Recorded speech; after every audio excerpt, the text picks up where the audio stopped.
Bel Mariano talagang wala nga yung sumundo sa kanyang sasakyan dahil hindi kasama si Donnie Pangilinan sa kanyang Vancour. Dahil si Donnie ay may taping siya kaya hindi ito nakapunta. Kaya ang mga netizen ay na-amaze sa ganda ni Bel Mariano na tila kahit walang makeup ay napakalakas ng kanyang dating. Nga nila kahit wala si Donnie ay safe naman yan dahil nandyan ang mga kaibigan ni Donnie at sabi nga ni Bel ay ang kanyang Facundos family ang kanyang makakasama ngayon. Kami niyan makakamiss dahil ngayon lang nag-solo asap sa ibang bansa si Bel Mariano.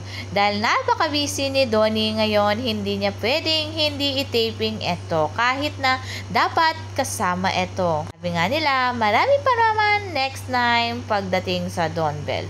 Every year naman ay nasa asap ibang bansa ang dalawa. At sabi nga nila ay talagang mag-aalala niyan si Donnie dahil walang kasama si Bel.